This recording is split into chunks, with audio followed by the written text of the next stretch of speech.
All righty, everybody. We'll go ahead and get started here. Come on, start. There we go. So, what'd you think of chapter 3? Lots of rules and regulations and frequencies to remember. And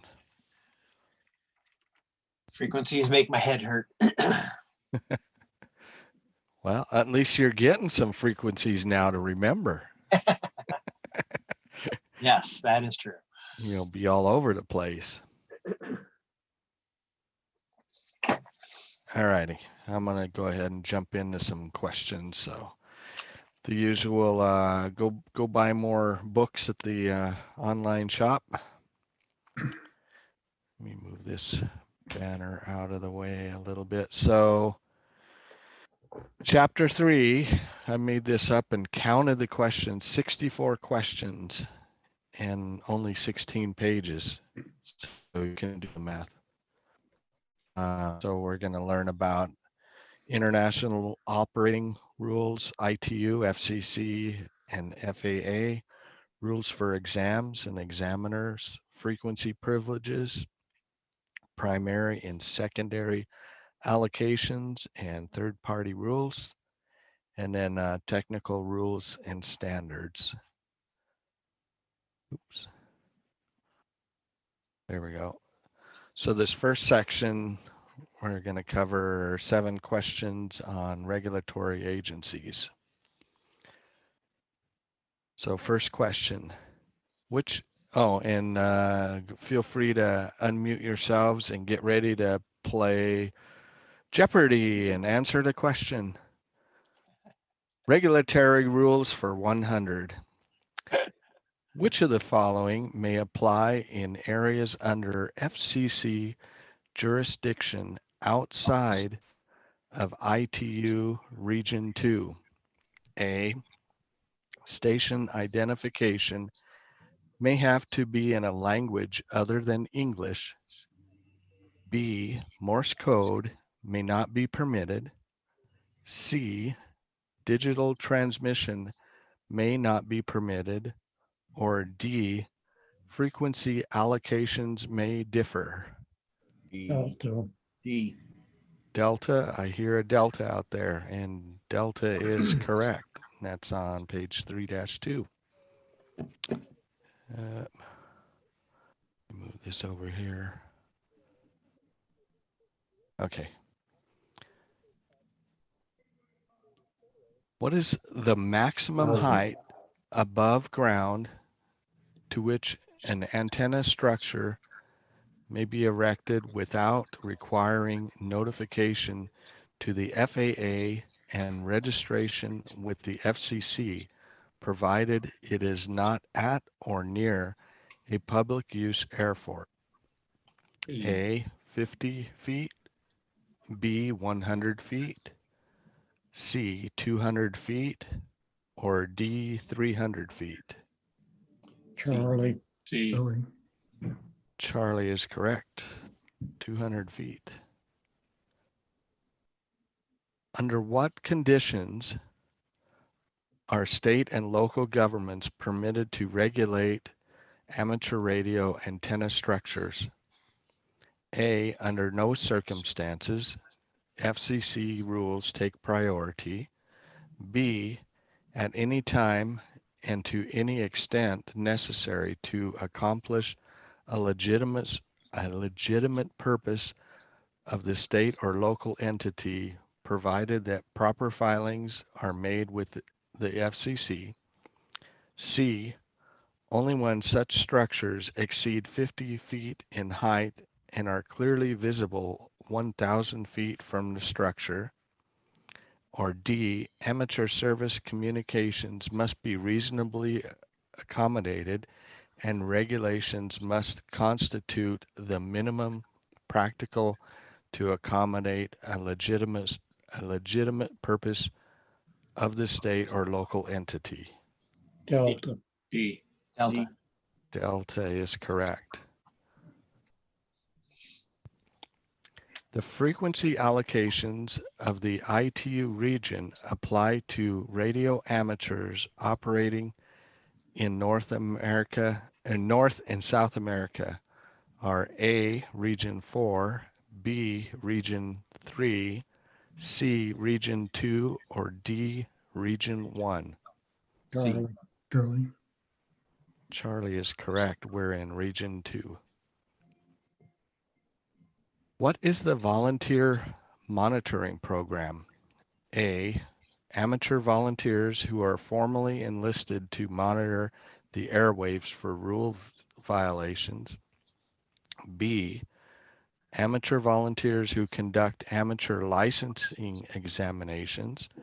Or C, amateur volunteers who conduct frequency coordination with amateur VHF repeaters. Or D, amateur volunteers who use their station equipment to help civil defense organizations in times of emergency.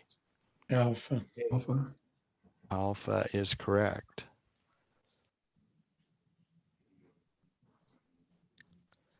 Which of the following are objectives of the volunteer monitoring program?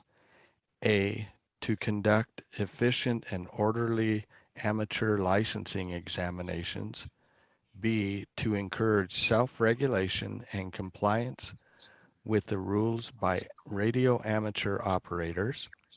C, to coordinate repeaters for efficient and orderly spectrum usage. D, to provide emergency and public safety communications. B. A is in Bravo. boy. Bravo. Bravo. Bravo is correct. To encourage the self-regulation and compliance.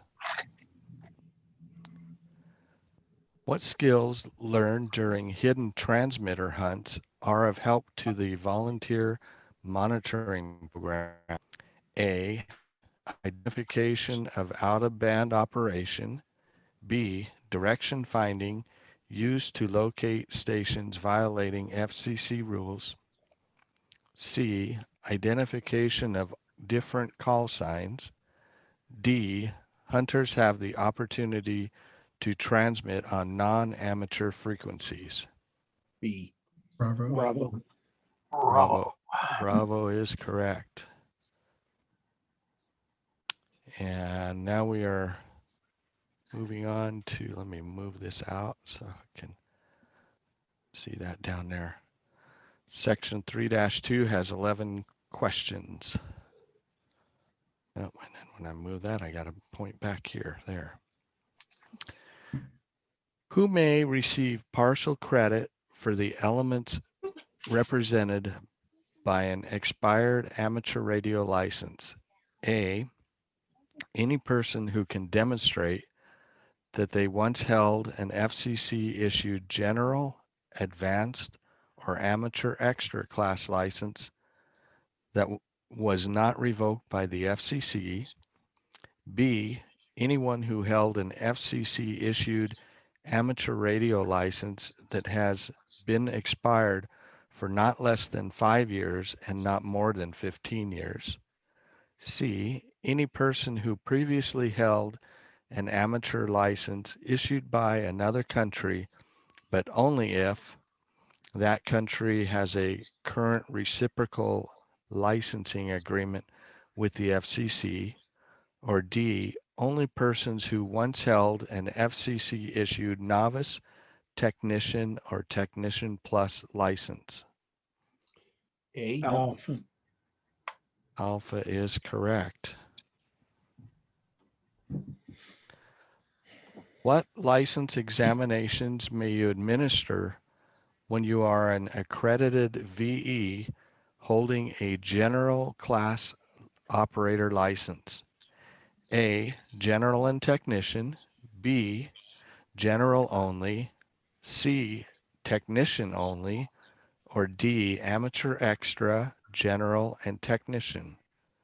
Charlie, Charlie is correct. You can only do the level below you, except when you're an extra, then you can do all three of them. On which of the following band segments may you operate if you are a technician class operator and have a certificate of successful completion of examination or CSCE for general class privileges. A, only the technician band segments until your upgrade is posted in the FCC database. B, only the technician band segments until your license arrives in the mail. C, on any general or technician band class band segment. D, on any general or technician class band segment except for 30 and 60 meters. Charlie, Charlie, Charlie is correct on any general or technician band segment. Which of the following is a requirement for administering a technician class license examination? A, at least 3 general class or higher VEs must observe the examination. B, at least 2 general class or higher VEs must be present. C, at least 2 general class or higher VEs must be present, but only one need be an amateur extra class. Or D, at least 3 VEs of technician class or higher must observe the examination. Alpha, A. Alpha is correct. Which of the following must a person have before they can be an administering VE for a technician class license examination? A, notification to the FCC that you want to give an examination. B, receipt of a certificate of successful completion of examination, CSCE for general class. C, possession of a properly obtained telegraphy license. Or D, an FCC general class or higher license and VEC accreditation. Delta, Delta, Delta is correct. When must you add the special identifier AG after your call sign if you are a technician class license and have a certificate of successful completion of examination or CSCE for general class operator privileges, but the FCC has not yet posted your upgrade on its website? A, whenever you are operating using general class frequency privileges. B, whenever you operate on any amateur frequency. C, whenever you're operating using technician frequency privileges. D, a special identifier is not required if your general class license application has been filed with the FCC. Alpha, Alpha, Alpha is correct. Volunteer examiners are accredited by what organization? A, the Federal Communications Commission. B, the Universal Licensing System. C, a volunteer examiner coordinator. Or D, the Wireless Telecommunications Bureau. C. Charlie, Charlie is correct. Which of the following criteria must be present for a non-US citizen to be an accredited volunteer examiner? A, the person must be a resident of the US for a minimum of 5 years. B, the person must hold an FCC granted amateur radio license of general class or above. C, the person's home citizenship must be in ITU Region 2. Or D, none of these are correct. A non-US citizen cannot be a volunteer examiner. Bravo, Bravo, Bravo is correct. As long as they hold an FCC granted license, they're of general, they're good to go.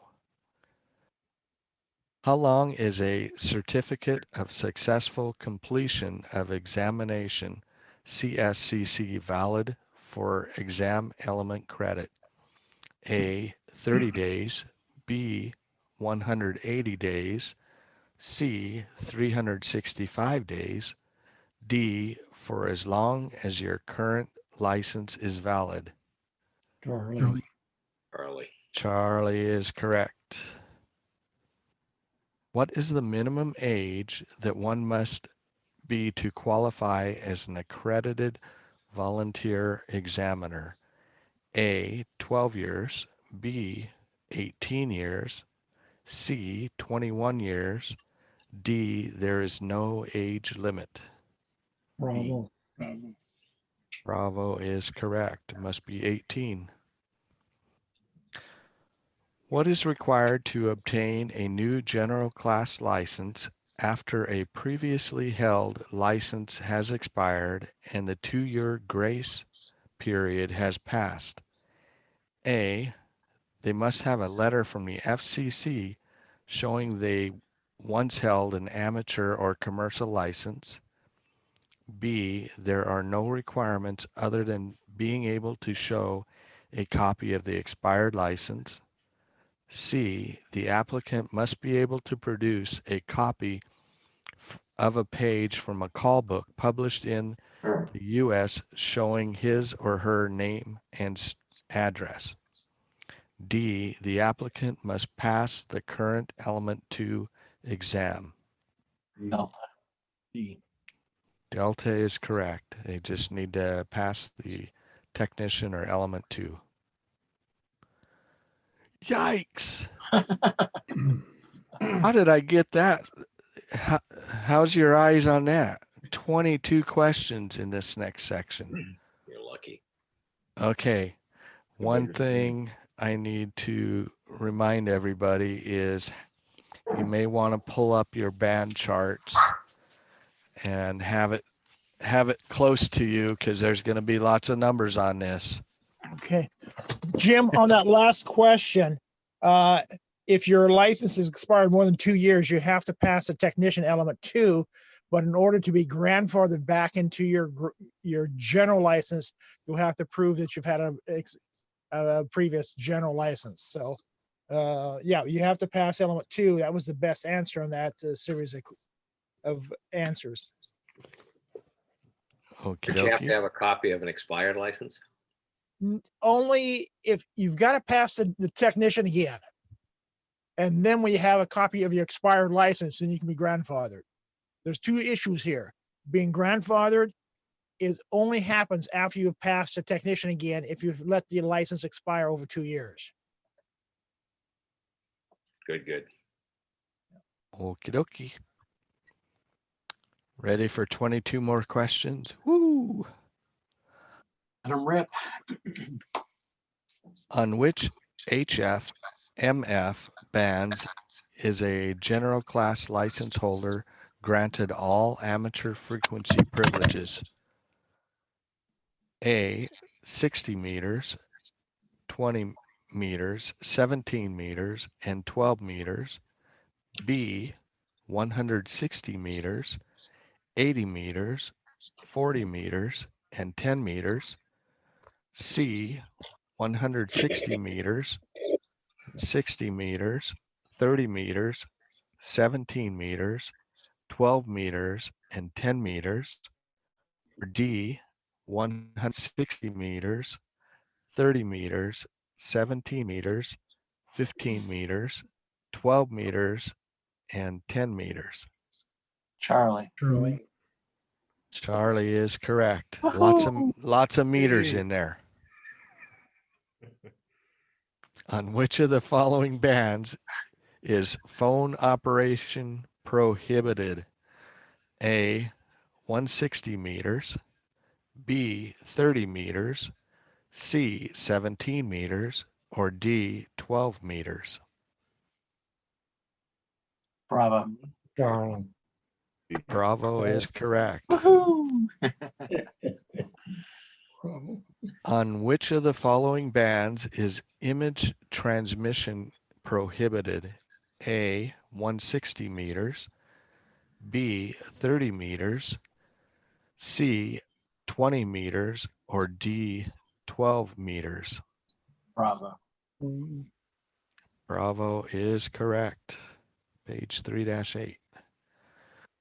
Which of the following amateur bands is restricted to communication only on specific channels rather than frequency ranges? A, 11 meters, B, 12 meters, C, 30 meters, or D, 60 meters? Delta. Delta. Delta is correct. 60 meters is channelized. Which of the following frequencies is in the general class portion of the 40-meter band in ITU Region 2? A, 7.250 megahertz, B, 7.500 megahertz, C, 40.200 megahertz, D, 40.500 megahertz? Alpha. Alpha. Alpha is correct. Oh, 7.250 megahertz. Which of the following frequencies is within the general class portion of the 75-meter phone band? A, 1875 kilohertz, B, 3750 kilohertz, C, 3900 kilohertz, or D, 4005 kilohertz? Charlie. Charlie is correct. D is out of bounds. Question on that, Jim. Yeah. Because the 75-meter band is not listed on the band plan. How do you interpolate that in? 75 meter and the 80 meter band are the same thing. It's 75 to 80 meters. We have all the frequencies between those two. Ah, okay, that makes sense. And they'll refer to it either way. Excellent, thank you. Okay. Which of the following frequencies is within the general class portion of the 20-meter phone band? A, 14,005 kilohertz, 14,105 kilohertz, C, 14,305 kilohertz, and D, 14,405 kilohertz? Alpha. Charlie is the correct answer. 14,305 is within Phone. the phone portion. It goes up to 14,350. 14,225. Yep. So for the For the generals. general, the phone portion is in black, and it's 14,225 up to 14,350. The phone section of the bands are always the top end of the bands. Yep.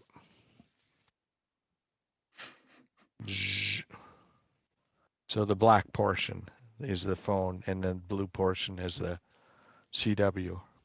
You have privileges at 14,105, but that is CW privileges, not phone. Only.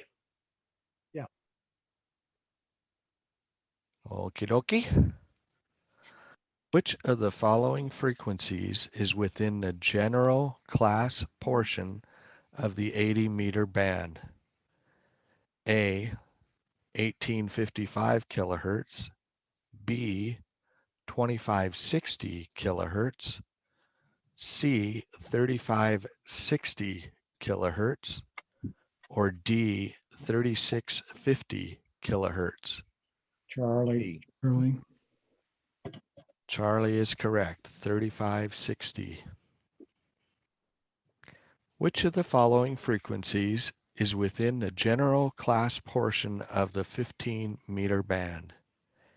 A, 14,250 kilohertz, B, 18,155 kilohertz, C, 21,300 kilohertz, or D, 24,900 kilohertz. Charlie, Charlie is correct, 21,300 kilohertz. Which of the following frequencies is available to a control operator holding a general class license? A, 28.020 megahertz, B, 28,350 megahertz, C, 28.550 megahertz, or D, all of the choices are correct. D. D. D, D is in Delta or B is in Baker? Delta. Delta. Delta is correct. All of these are correct. Just double checking. Bakers and Deltas sound the same to me when they're B and D, What? but when general class licensees are not permitted to use the entire voice portion of the band, which portion of the voice segment is generally available to them? A, the lower frequency end, B, the upper frequency end, C, the lower frequency end on frequencies below 7.3 megahertz and on the upper end on frequencies above 14.150 megahertz, or D, the upper frequency end on frequencies below 7.3 megahertz and on the lower end on frequencies above 14,150 megahertz. Bravo. Bravo. Bravo. Bravo is correct. It's usually always on the upper end of the frequency band. Which of the following applies when the FCC rules designate the amateur service as a secondary user on a band? A, amateur stations must record the call sign of the primary service station before operating on a frequency assigned to that station. B, amateur stations can use the band only during emergencies. Or C, amateur stations can use the band only if they do not cause harmful interference to primary users.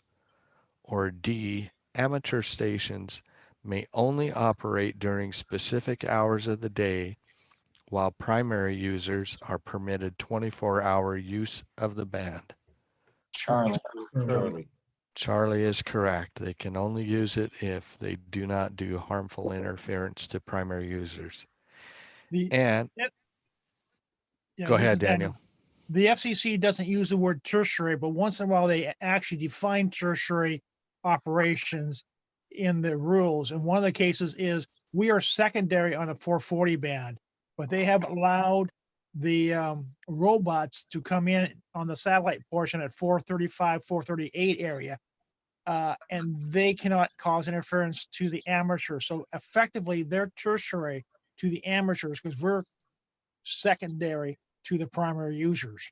So, but the FCC doesn't use the word tertiary, but we're secondary, and the robots that the police and fire use are secondary to us on their satellite areas. Go ahead, Jim. Cool. Thanks, Daniel. What's the definition of secondary then? Matter where- Secondary is we can't cause interference to the primary. Well, no, I'm saying what determines secondary versus primary? That's my question. FCC rules. Okay. They say you're going to be here, you're going to be here, and you can be here, but you can't cause interference. And that's harmful interference. Harmful interference is where you interfere to where the other party cannot carry on their communication. Okay, thanks. Okie dokie. What is the appropriate action if, when operating on either the 30-meter or 60-meter bands, a station in the primary service interferes with your contact.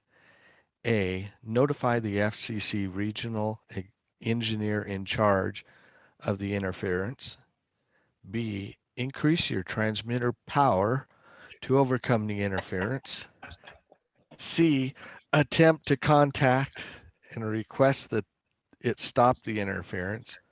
Or D, move to a clear frequency and stop transmitting. D, Delta. Delta. Delta, Delta. Give up and move on. give up and move on. Unplug his transmitter. Just walk away. Well, a lot of times they're on a fixed frequency and we're frequency agile. So it's polite for us to move on anyway, because we got other frequencies we can use. Cool. Thanks. What portion of the 10-meter band is available for repeater use? A, the entire band. B, the portion between 28.1 megahertz and 28.2 megahertz. C, the portion between 28.3 megahertz and 28.5 megahertz. Or D, the portion above 29.5 megahertz. Delta. Delta is correct. The portion above 29.5 megahertz. With which of the following conditions must a beacon station comply? A, the beacon station may not use automatic control. B, the frequency must be coordinated with the National Beacon Organization. C, the frequency must be posted on the internet or published in a national periodical. D, there must be no more than one beacon signal transmitting in the same band from the same station location. Delta. Delta. Delta. Delta is correct. Which of the following is a purpose of a beacon station as identified in the FCC rules? A, observation of propagation and reception. B, automatic identification of repeaters. C, transmission of bulletins of general interest to amateur radio licensees. D, identifying net frequencies. Alpha. Alpha. Alpha is correct, to observe propagation and reception. On what HF frequencies are automatically controlled beacons permitted? A, on any frequency if power is less than 1 watt. B, on any frequency if transmissions are in Morse code. C, 21.08 megahertz to 21.09 megahertz. Or D, 28.20 megahertz to 28.3 megahertz. Delta. Delta. Delta is correct, 28.2 to 28.3 megahertz. What is the power limit for beacon stations? A, 10 watts PEP output. B, 20 watts PEP output. C, 100 watts PEP output. Or D, 200 watts PEP output. Charlie. Charlie. Charlie is correct, a maximum of 100 watts PEP. Which of the following conditions require a licensed amateur radio operator to take specific steps to avoid harmful interference to other users or facilities? A, when operating within 1 mile of an FCC monitoring station.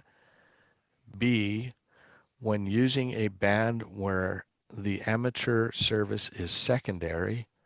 C, when a station is transmitting spread spectrum emissions. Or D, All of the choices are correct. Alpha, Delta. Bravo. Charlie, Ah, D, all of these are correct. Hmm. And that is on page 3-8.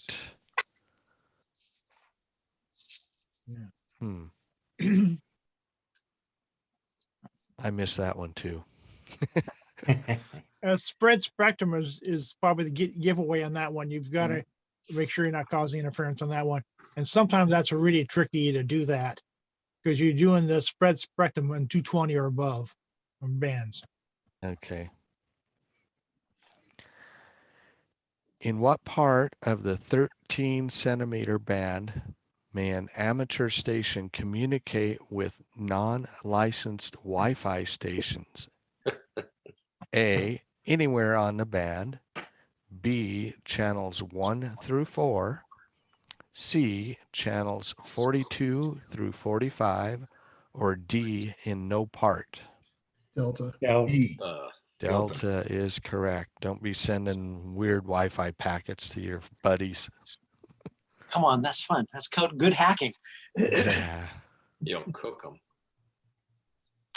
Why should an amateur operator normally avoid transmitting on 14.100, 18.110, 21.150, 24.930, and 28.200 megahertz? A system of propagation beacon stations operates on those frequencies. B, a system of automatic digital stations operates on those frequencies. C, these frequencies are set aside for emergency operations. D, these frequencies are set aside for bulletins from the FCC. And the answer is A. These are propagation beacon station frequencies. Hmm. And those are just ones that are, yeah, it'll come up on this question. So anytime you see those 100s and 150s, that'll Hey, be Daniel, are those 24/7 when they operate all the Yep. time? Yeah, they are. And you'll get, some of them are time framed, whether they're on the hour or they identify or 5 minutes after, that sort of stuff. I've got a chart I'm going to look up and send off to Jim to get it pushed out to you guys. And Yeah. they're all CCW. They start out at a yeah, I don't remember if it's a low, they start out at a high power and then they drop down and you can hear when it drops away, and it's the Beacon network system, and you can go up to the website and you can see, oh, that's the one in Africa, oh, that's the one in Europe, oh, that's the one in Hawaii, and you can see who's doing it. And if you tune to the frequencies, you can hear strong to weak or a weak to strong. I forgot the direction that it goes, but you could use that to see where you're listening and if you can hear it. And they only transmit in CW. They have I don't remember if it was CW. I think it was just a tone, like a 1,000 hertz tone, Okay. so that you could hear when it would, oh, there's the high power, medium power, low power, and then off. So I think it was a tone. I don't think it was CW. Well, CW is a continuous wave. It's not Morse code. So, yeah. Yeah, that's right. Yeah, that's right. So it was like 1,000 hertz or something. It was a tone that you could go up there and you can actually listen to it. And the idea is you tune your radio to those frequencies that you want to listen to or transmit on. And if you can hear the tone and where it's beaconing from, then you go, oh, okay, I think I can make, a connection between those, your place and wherever they're at. Cool. What Thanks. does the book say, guys? The- 310? oh, hey, That's a good that's idea. a good idea. Fine, you're being logical, Daniel. Uh-oh. Okay, quote, page 310, beacons. See sidebar. Oh yeah, that's the place. www.ncdxf, Northern California DX Foundation. And it's in the sidebar, the blue section, right at the very top.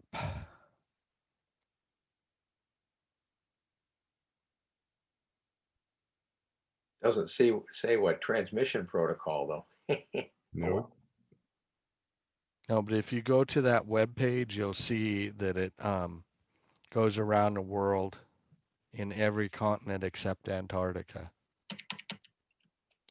And the beacons all take turns transmitting on each of the 5 frequencies at different power levels so that the listener can gauge the propagation in that direction. Take a listen and see what you hear.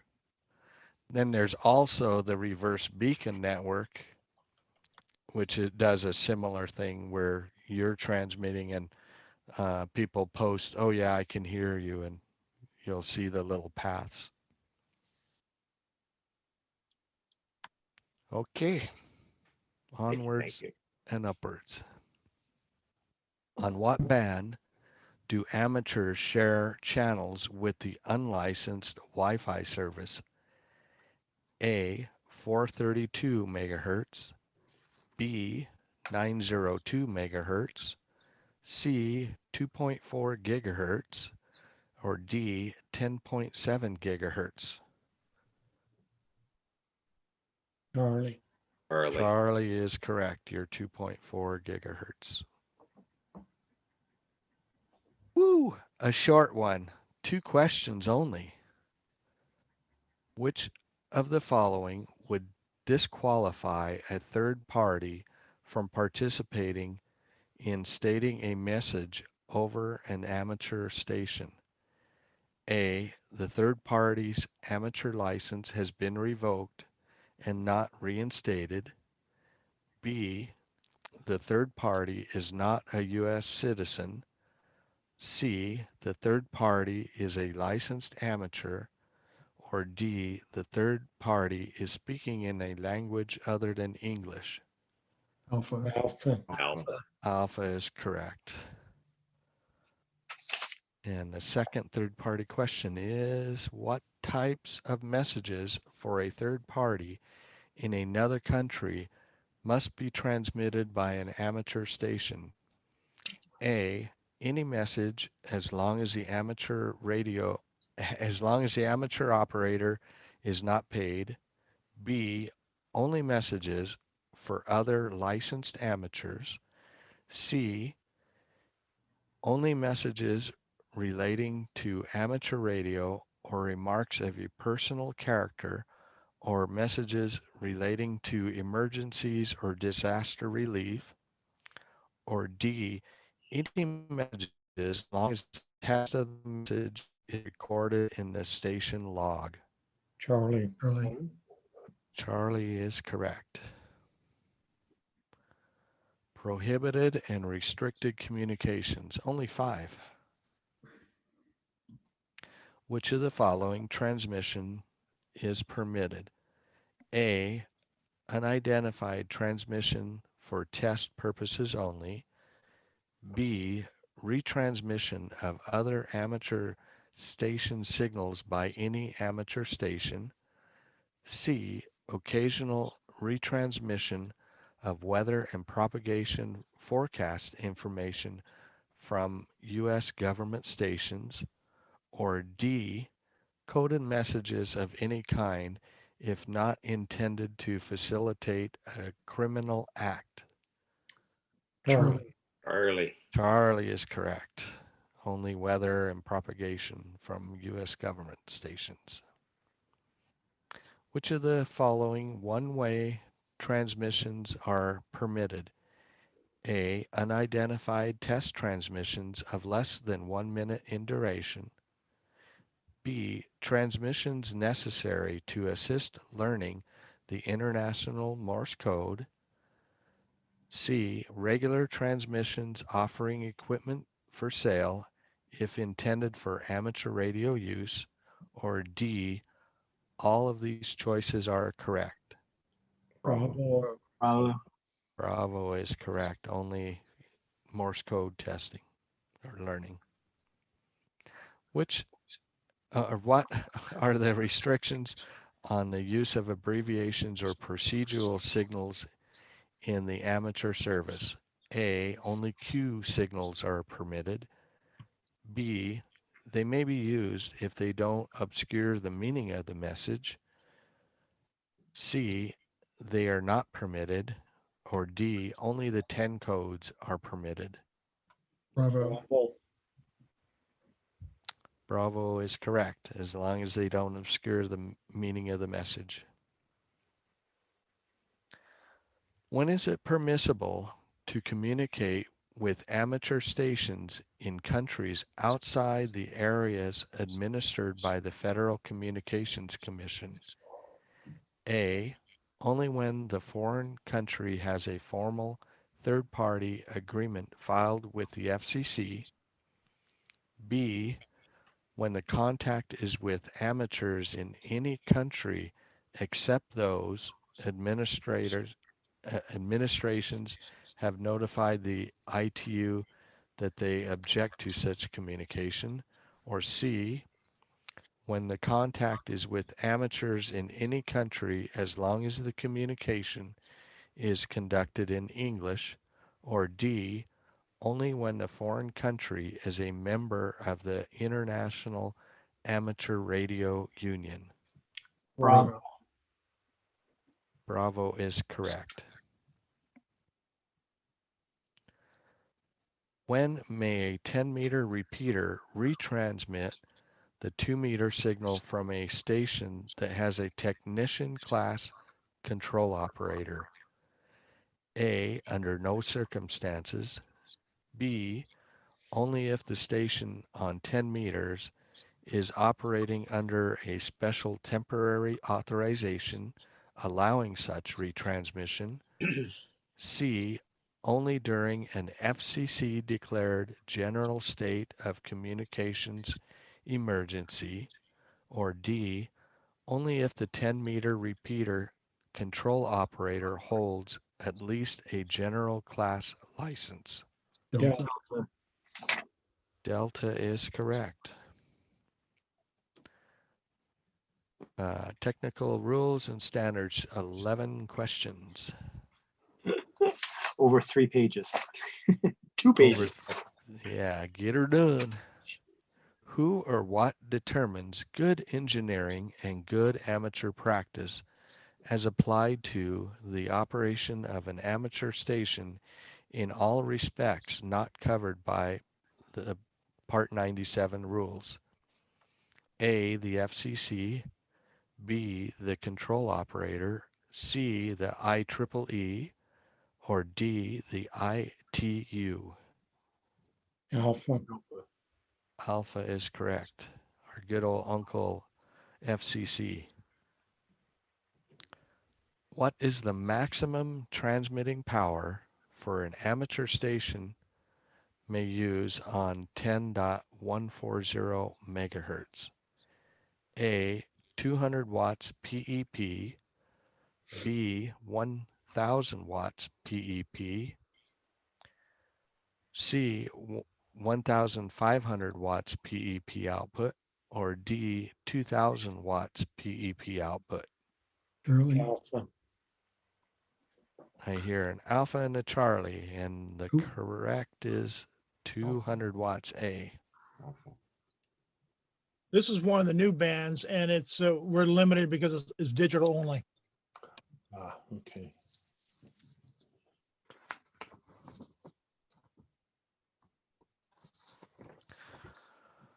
What is the maximum transmitting power of an amateur station may use on the 12-meter band? A, 50 watts PEP output. B, 200 watts PEP output. C, 1500 watts PEP output. Or D, an effective radiated power equivalent to 100 watts from a half-wave dipole. Charlie. Charlie. Charlie, full gallon. What is the maximum uh, maximum bandwidth permitted by FCC rules for amateur radio stations transmitting on upper sideband frequencies in the 60-meter band? A, 2.8 kilohertz, B, 5.6 kilohertz, C, 1.8 kilohertz, or D, 3 kilohertz? Alpha. Alpha. Alpha is correct. 2.8 kilohertz. Which of the following limitations apply to transmitter power in every amateur band? A, only the minimum power necessary to carry out the desired communication should be used. B, power must be limited to 200 watts when using data transmissions. C, power should be limited as necessary to avoid interference to other radio service on the frequency. Or D, effective radiated power cannot exceed 1,500 watts. Alpha. Alpha. Alpha is correct. I only need the power to get there.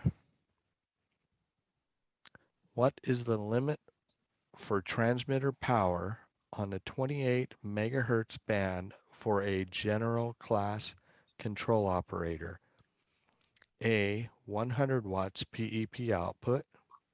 B, 1000 watts PEP output. C, 1500 watts PEP output.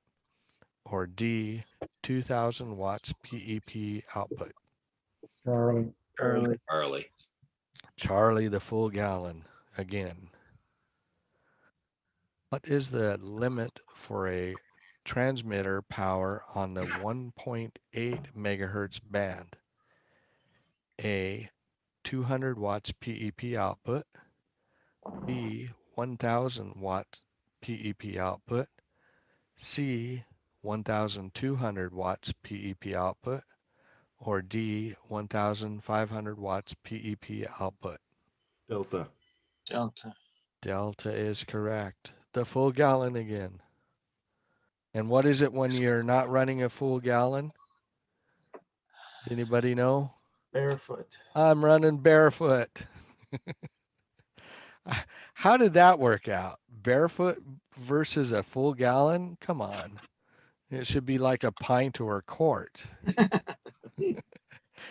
All righty. What is the maximum power limit on the 60-meter band? A, 1,500 watts PEP. B, 10 watts RMS. C, ERP of 100 watts PEP with respect to a dipole. D, ERP of 100 watts PEP with respect to an isotropic antenna. Charlie. Charlie. Charlie is correct. What measurement is specified by FCC rules that regulate maximum power output? A, RMS. B, average. C, forward. Or D, PEP? Delta. Delta. Delta. Delta, peak envelope power. What is the maximum PEP output allowed for spread spectrum transmissions? A, 100 milliwatts. B, 10 watts. C, 100 watts. Or D, 1500 watts? Delta. Bravo. Bravo. Bravo. Bravo. 10 watts is the correct on that one. Because spread spectrum, you're going across so many frequencies, they want to limit that. What is QRP operation? A, remote piloted model control. B, low power transmit operation. C, transmission using quick response protocol.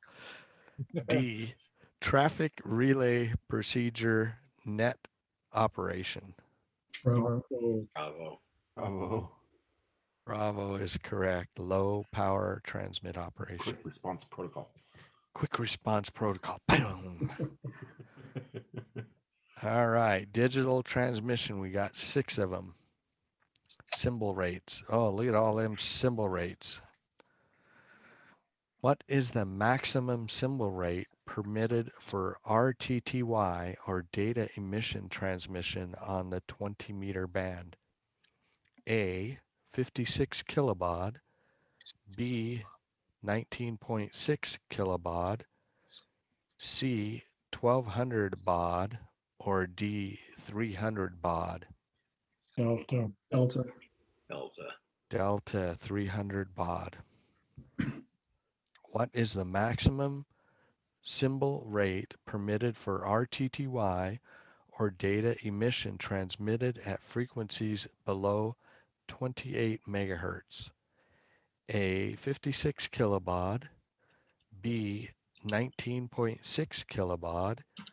C, 1200 baud. Or D, 300 baud. Delta.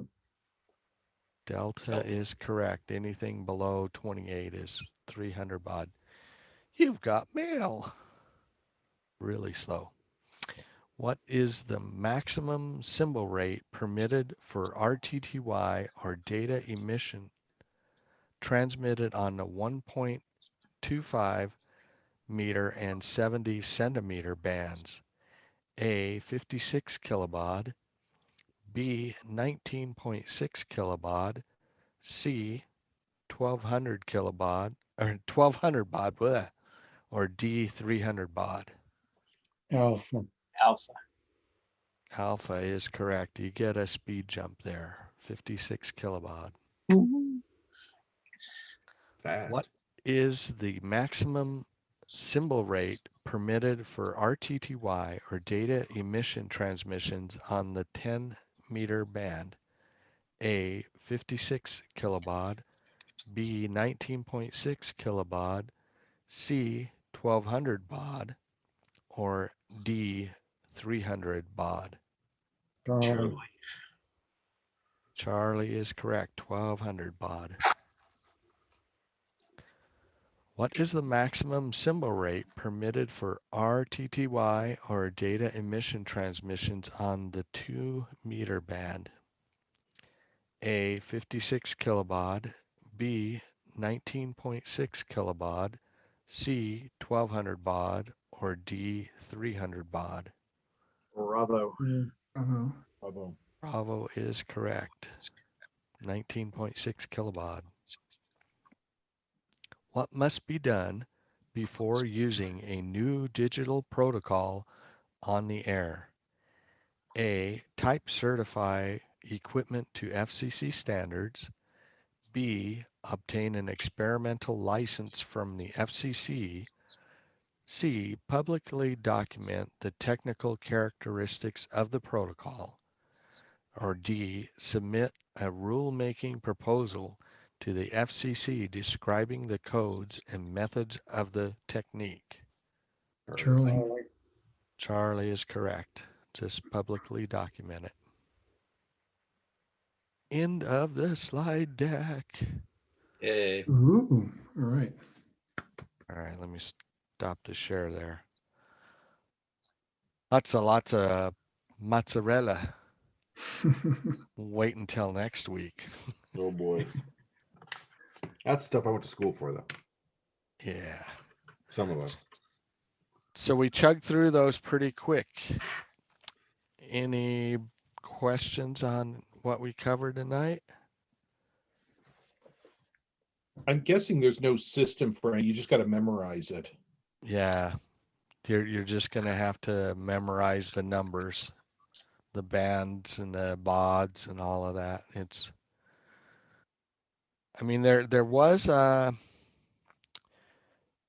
some cool stuff that I remembered, like 1.8 and then you double it to get your 3.5, 3 point to 400, and then your 7, and then your 14. But then you have to remember that there's some other ones that are jumbled in there too. So yeah, it's just a matter of sitting and like they say in there, anytime that you get this is going to be your friend. You're going to have one of these sitting right next to you, and as you're tuning up, you're double checking that I'm in the right area for my little G. And if the other thing that I suggest is go and check out the Ham Radio Deluxe program, because you can set it up and overlap little band plans on there so that you'll know that you're within your privileges of a general class. And that kind of helped my dad. It helped me too for the longest time, because then I could double check that I was, within my band plan. I've made up a bunch of flashcards that I've been using to learn the frequencies and all the BODs and so on. Yeah. And that works too, Mel, just get you some little flashcards and put in 80 meters equals 160 meters equals, because there's just so many areas that are on the band plan. Did I send Daniel has a really good spreadsheet. Did I send that out to the general? I know I did, because he sent it to the tech. I thought I did.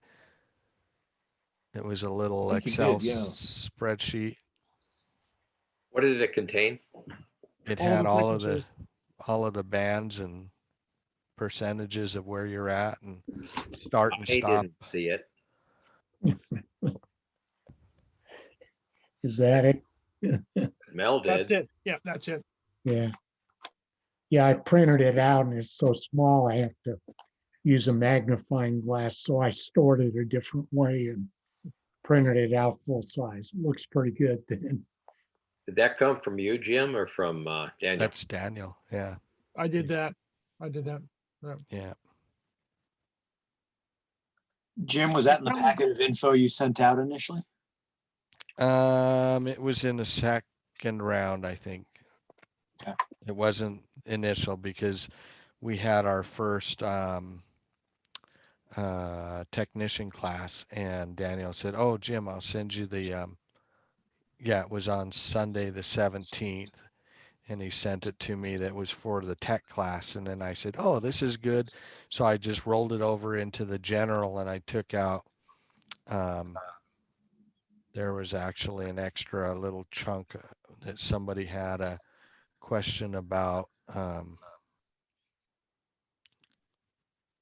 what it was for an airport tower height.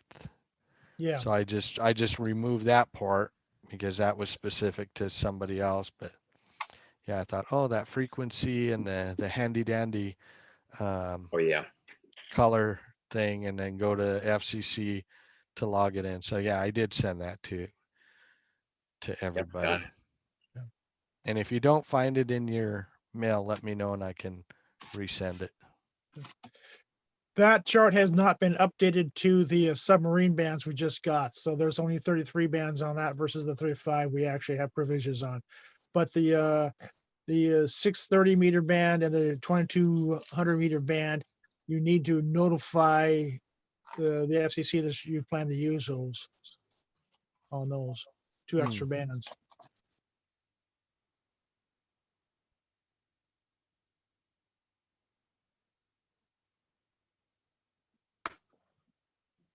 How low can you go? That's pretty low. Where would you put an antenna to do that? There's all kinds of compromise antenna designs that they get down the the 630 below the AM band. So you're looking at a 155, 100, 157 meters on that one. You can probably do a quarter wave on that one if you got enough land. But there's all that stuff is working on compromise. Those are the submarine frequencies, and submarines use them. So there's all kinds of compromise antennas. So you don't do a quarter wave or a half wave antenna on those things, or a full wave. Yes, and kind of the anti-HOA sort of antenna. String along the power line, just tapping the power line. Big isolator transformers. Hey Dale, I like your background. The old test pattern. Please stand by. And it's the politically correct one. It doesn't have the Indian head on it. Yes, it's I had to get one that was approved for meetings with this state folks. So, but those are the words I live by. Please stand by.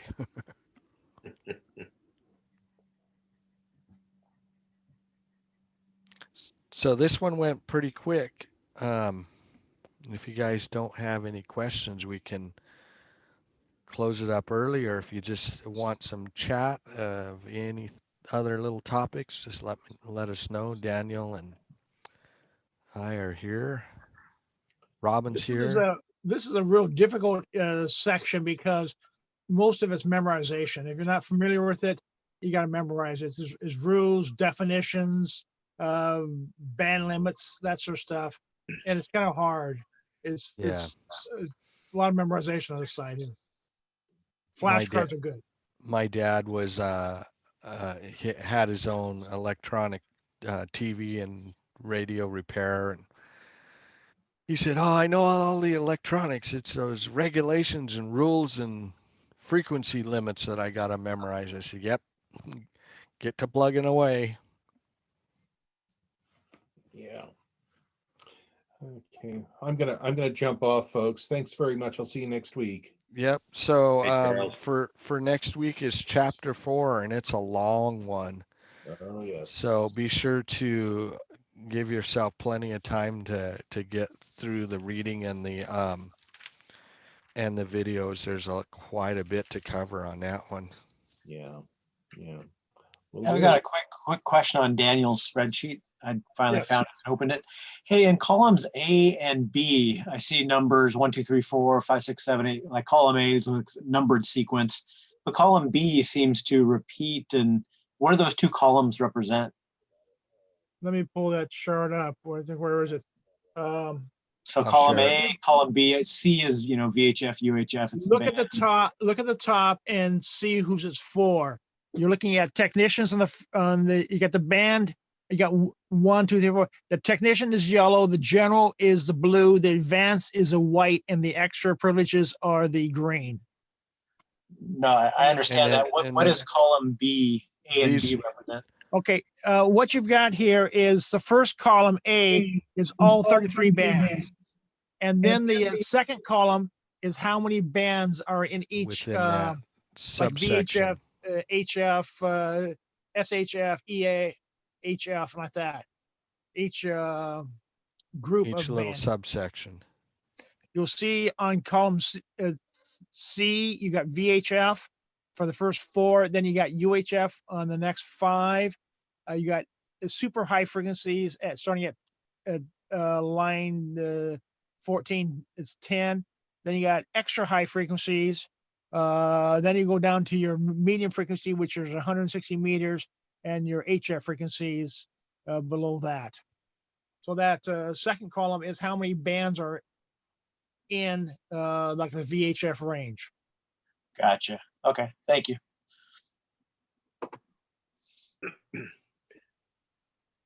Here's the cool chart down here, your percentage. So out of the allocated portions, the technician only gets 22.31%. Look how it jumps when you go into the general. Yeah. You're getting And that's- 62.505%.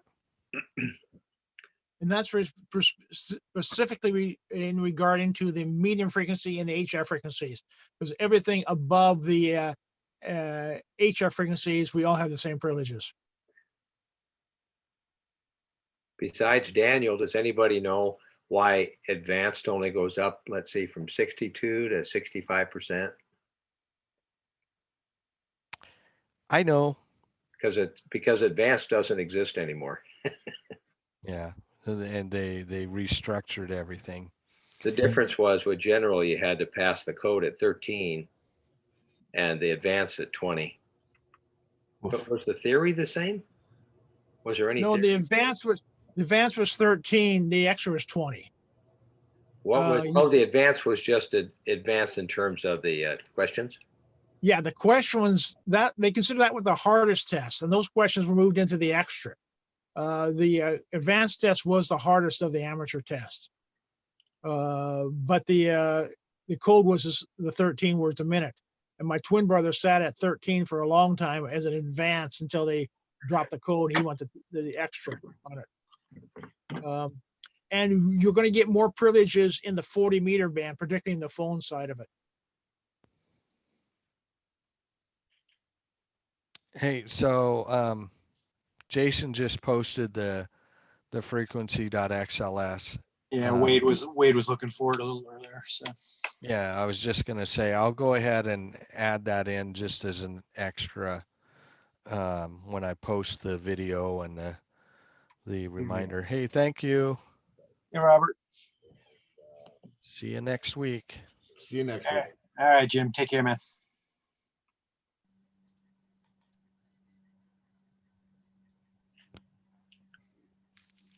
So Mel, did you make up your own flashcards or did you buy some? No, I made them. Cool. I figured the process of, writing would help the memorizing, and it did. It does. Yeah, the more you write it down and flashcard yourself and look at it, yeah, the more you'll start picking it up. Yeah. I started doing the little cheat of the one, like I say, 1.8, 3.5, 7.0, 14, 21, 28. And then you toss in the extra ones. Those were the other ones that I had to toss in, but even I still go, well, once you get the amateur extra, as long as you're within the band, you're fine. But The band edges, yeah. yeah, the band edges and the good thing is most of my radios, the IC 7300, if you go out, it turns itself off, so you can't transmit. So, yay! I'm automatically reminded.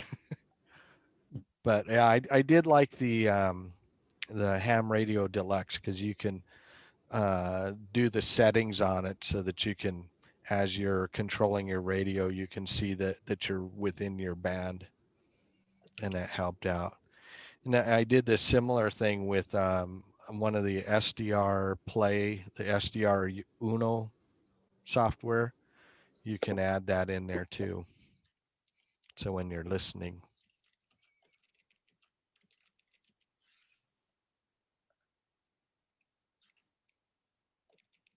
Okay. Well, I'm going to call it a day. I think I'm going to stop you the all next- recording.